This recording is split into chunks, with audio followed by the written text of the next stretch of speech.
7 out of every 10 college students get a loan of some type while they're in school, and while this may seem okay, you don't realize how many of these students are getting the loans for other types of things besides school while they're in. Now, many students use them the right way, including thousands of students that it allows to go to university. Let's talk about them first. These students usually use their loans to pay for their dorms or for their tuition throughout the year, and they can't go unless they have these loans. Now, they use them responsibly and they're able to go to school because of them. Without them, they wouldn't be able to go to school, and it'd be very hard for them to try and enroll in a university. Now, the other students. These students use loans to get things like phones and cars while they're in school. While they use the student loan that they get from the college to be able to pay for these, not knowing how much of an effect it can actually have on them and how much it can damage them in the long run. Now, these students are usually pretty irresponsible, and what they don't realize is that it comes with a payment, and this payment can easily slip from the student's mind, causing them to become overdue, and it ends up being even more stressful for the student because they don't know how to deal with this. They've never had a payment in their life. How are they supposed to make a payment on something when they don't even have a job and they just took out a loan so they could get a new phone, not knowing what it was going to do? Well, what if they get to the end of the month and they have insufficient funds for that? Even if they did have any money, what if it's not enough? What do? Well, now they're already behind on payments, and now their credit is going down because they weren't able to make the payment in time. Now, because their credit's going down, that means it'll be very hard to get a loan in the future.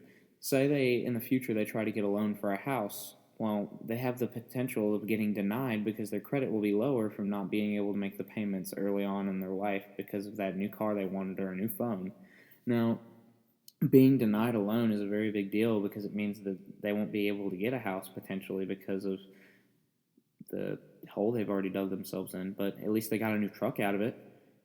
That way they don't have, that's one less thing to pay for, right? I mean, they might not be able to get a house, but they got a brand new truck. So, or they got a brand new phone.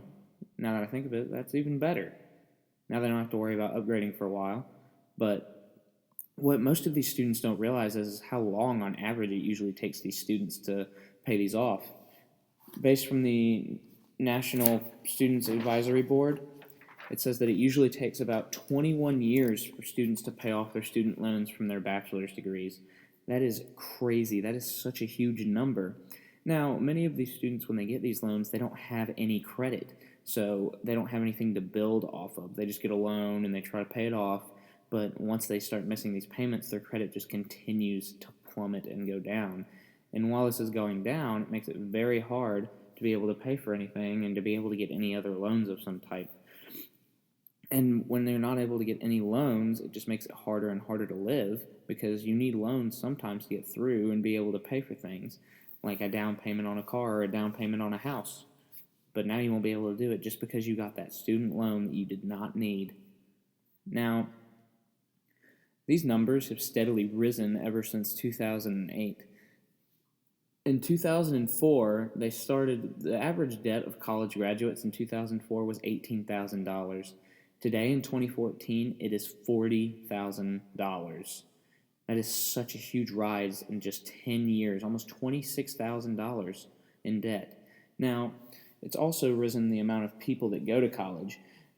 Back in 2014, it was estimated by the National Center for Education Services that there were 31.4 million college students, 21.98 million taking out loans. That means over 8 million students were taking out loans for things other than school.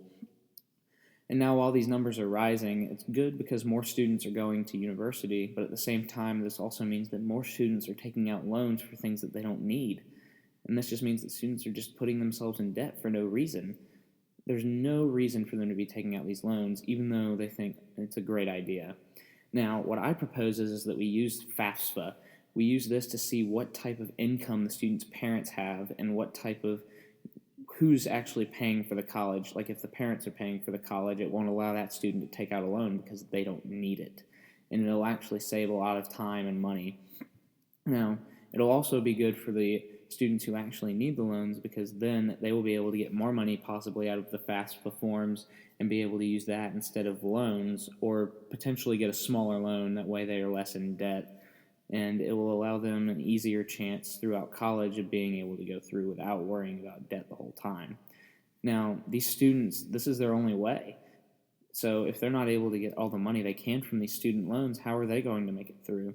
But with my proposal, I believe that you would get enough money from FAFSA and your student loans that your loans would be cut 50%.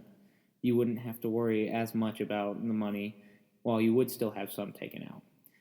I think that my proposal would save everybody a lot of money because it would keep people from wasting money on frivolous things that they don't need. And it will also save money for those students that need it.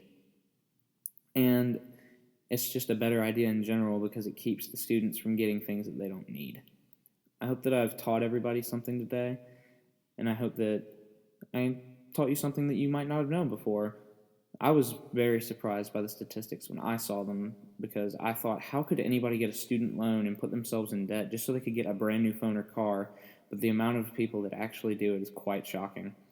Now, I would like to thank you for your time, and I had a great time looking up all this stuff, and I hope you enjoyed hearing my information about it. Thank you. Have a great night.